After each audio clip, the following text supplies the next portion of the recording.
Before we start, there's two things I see people doing wrong right at the get-go. The first thing they'll do is they'll rinse the car off with water, and then they'll start washing the car, and then they'll wash the wheels. They'll leave them till last. That's not the right way to do it. Let me explain why. First, if I hit this car here, this is dirty. If I hit this with a hose, it's going to push the dirt across the surface with no lubrication, and it's going to scratch the paint. There's nothing to stop it. So if I foam instead with snow foam over the car while it's dirty, while it's still dry, and I let that sit and soak for sort of 3 to 5 minutes, then that's going to remove more dirt, and importantly, it's going to add lubrication. Then I rinse it off, and then I'm going to remove more dirt, but more importantly, I'm going to have less risk of scratching. The other thing is the wheels, and I know a lot of people think they should wash the wheels last, because after all, the wash water is going to get really dirty from the wheels. Makes sense. The problem is the rinse off. If you've got all this nasty stuff like brake dust and grime on your wheels, and you rinse that off, some of that is inevitably going to end up on the area around the wheels, like on the paint. So if you've already washed that surface and then you do the wheels at the end, you're going to end up spraying some of that stuff onto the paint. You might notice all of it, and then that can do damage to the surface. It's much more efficient, and you get a better result if you wash the wheels first. So you wash the wheels first, then you've got this dirty water, get rid of it. Either just rinse it out and get fresh water, or what I do, I have a dedicated wheel bucket.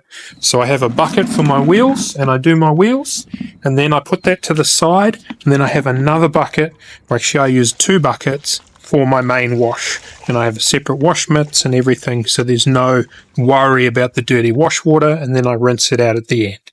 But if you're just using one bucket, that's fine. Just rinse that water out, put fresh water in, and away you go. So what we're going to do now is we're going to foam the vehicle. So the first thing I'm paying attention to is the temperature. So this paint, this is a black car. This is pretty warm. Normally I'd let that cool a little bit in the shade. The reason is I don't want the paint too hot, and I don't want the air too hot and in the blazing sun so that the soap dries off too fast.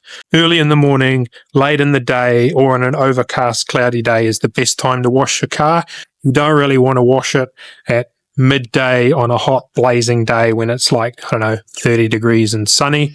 That's more sit in the garden, have a beer weather, not wash your car weather. Wait for it to cool down, and if you're not sure, just touch it.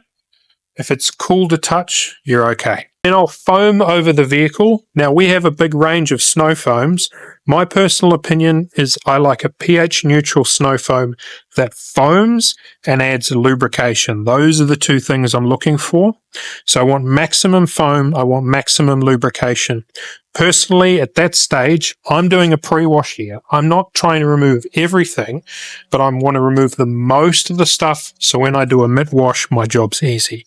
Most of my washing is about getting best results, reducing scratch risk, and making the job easy for myself. So I'll foam. While the soap's soaking, I'll fill up my wash buckets and get ready to go. By the time I've done that, it's probably had enough soaking, and then I'll rinse it off. Now I'll rinse from the bottom to the top and then back down. The reason you do that is so that when you're rinsing off, you're not rinsing away the lubricating soap before you're taking off the dirt. So I'll foam, I'll let it soak. While it's soaking, I'll get my buckets all sorted. I use a different soap in my bucket to what I use on my pre-wash. So here, when I'm foaming, I tend to use the Auto Stolz snow foam. The fiber one's pretty good too. But I like the Auto Stolz one. It's got no waxes, no sealants, no ceramics. I don't want that in a pre-wash. I want that later. But when I'm pre-washing, I want nothing that's going to give me a real worry of streaks. Waxes, sealants, ceramics, these are great things. But at a pre-wash, I'm not really keen on that. What I want to be doing is washing first, get that out of the way, and then I'll do a nice finish up premium wash and get everything in. At that stage, I'm wanting to add shine. So when my bucket wash, I use the Premium Auto Wash, really amazing soap. It's got a lot of stuff in there to add shine. It cleans really well, not going to foam very much. But I don't care about foam then. I'm caring about how slick and shiny the car's going to look when I'm finished. And it also adds water beading and shine, which is pretty cool. Now, you don't have to, but it doesn't take much longer. As I'm drying off, I'll spray the Autostolz enhanced spray wax. It's got SiO2 in it. You could also use Pirouette. That's also real good from Fireball. So I'll spray panel at a time, and then I'll buff it off as I'm drying with the drying towel. What I'm doing there is I'm adding a spray ceramic sealant to the paint to add shine and water beading and even more protection in a real quick step. And that just makes it really easy to do. The Autostolz one's great because it doesn't discolor plastics and things like that. So I can just use it on anything and just go as I go. But you want to do it a panel at a time. You do have to buff it off, but you don't have to buff it off crazily. Once I've done all that, at the very end, I will then put my trim and tire shine on, and then I'll do the windows with window cleaner, and then I'll muck around with the interior. Now, if I'm going to do ceramic coating or put waxes on or do machine polishing, I will still wash the car properly first. So I've got a good start. Then I would clay it with plenty of clay lube. Then I'd look at the paint as I'm claying and I'd decide, do I need to do a paint correction or not? If there's any scratches, defects, at this stage I'm thinking, yes, I want to correct that paint. So if I do that, then I would machine polish. Then I would make sure the residue of that polish is gone. The product like Reborn from Fireball to get that away. Once I've done all that and it's dry and I'm really happy with it, that's when I'd be adding protection. Either a wax, ceramic coating, or a spray sealant. And we'll talk more about that later and the differences. We have a huge range of these products, but there's a couple of clear favorites there, and I'll make up a little table that can help you decide there as well. That's the basic process. It's not as hard as you think. I know we got a lot of how-to guides, we got a lot of products, but having the right gear and the right order just makes the job so much faster. And it is a lot quicker to foam, set up your buckets, wash, than to just do a wash, because you've got to wash so much better, so much harder, there's so much more to remove. Other little tips, and I'm sure I'll think of more and we'll add more as we go, is use a mitt slide in your bucket. So when you're washing with your wash mitt, there'll be inevitably dirt on the car that's going to end up on your wash mitt. Now, if you just keep washing with that, you're going to end up dragging that dirt across the paint and you risk scratching, which isn't what you want. The most important thing in my mind when you're washing your car is to reduce the risk of scratching. Do no harm. So a mitt slide, like a dirt trap, a grit guard, we sell those. Those are great.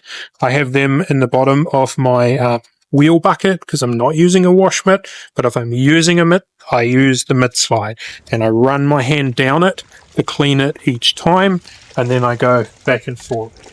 If you're a professional detailer and you're watching time, flip your mitt around. So you can go a couple of passes, flip it over to a new side, keep going. If time is of the essence, use the Fireball wash mitt because it has a really good sponge, so it soaks a lot more wash water in it, so you don't run out of water as quick to go back. Then really take a few seconds to put your wash mitt up and down a few times in your bucket. Now, ideally, I would have two buckets. I'd have one with just water and then a second one with soap. And I would put my wash mitt first in the water bucket and run it up and down like that to clean it. I'd wring it, and then I'd put it in, and I'd have a mitt slide in there for safety. You could potentially skip that, but I wouldn't. Into the soap bucket, get that nice and wet. You don't want to wring it too much out there, and then wash.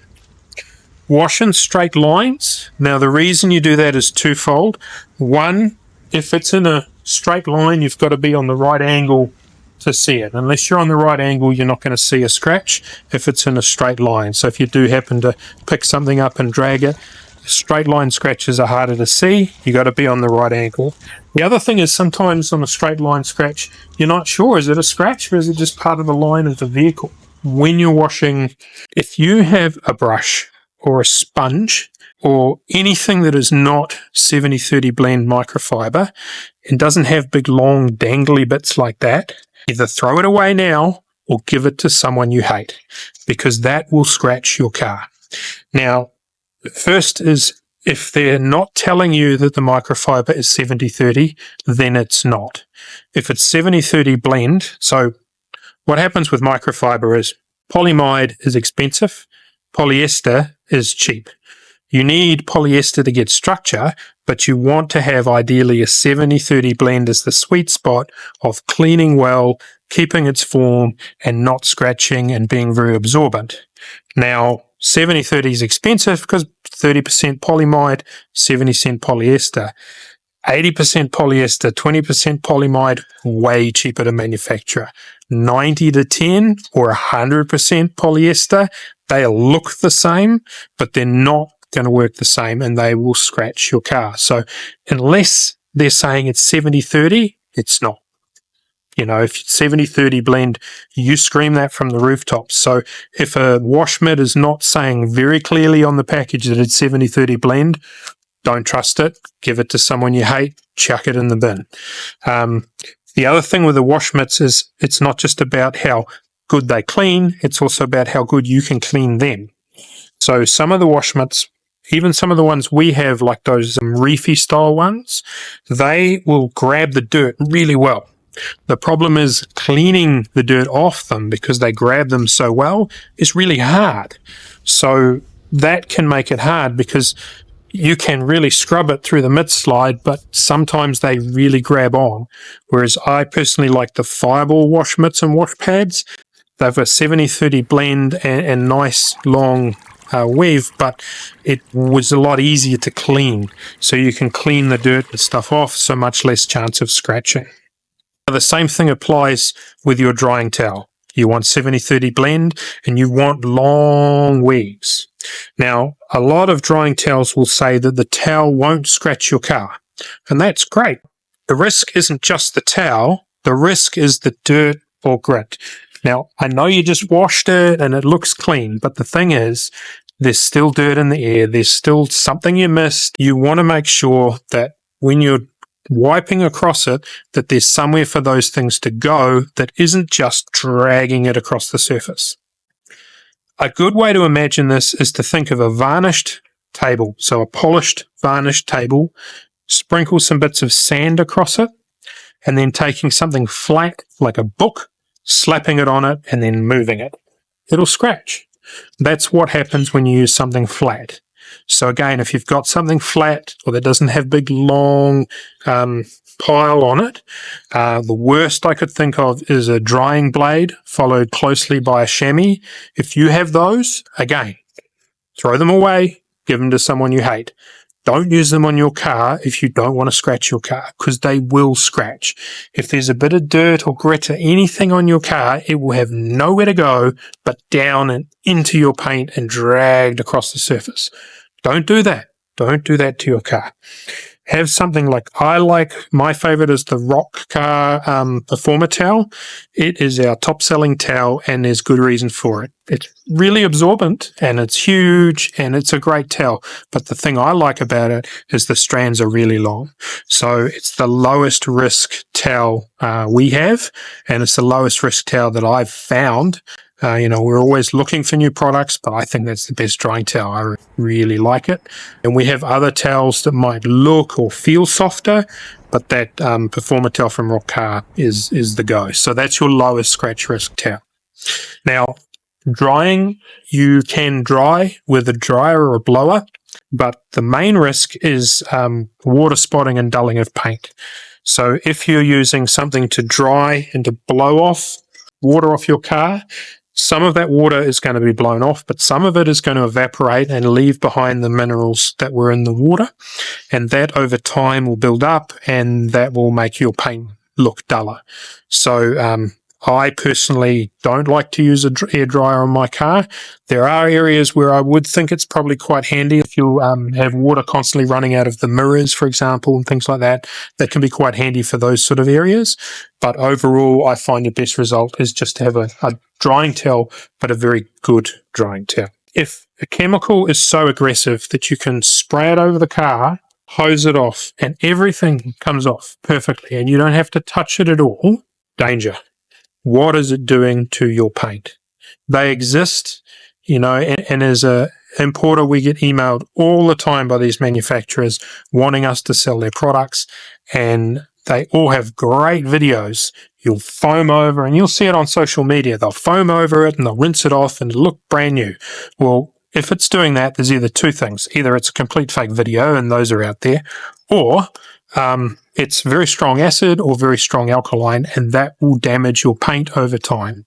If you look at a car that's been through car washes all its life, they have real strong chemicals often, it'll be duller paint. It will be a duller, faded paint, and then you're going to have to polish that, machine polish that out.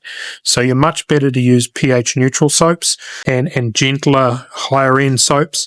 You'll find with the better quality soaps you need less. So it's not necessarily more expensive to use a good quality soap, and it'll save you time. I'm trying to think what else to tell you, but I think I've covered enough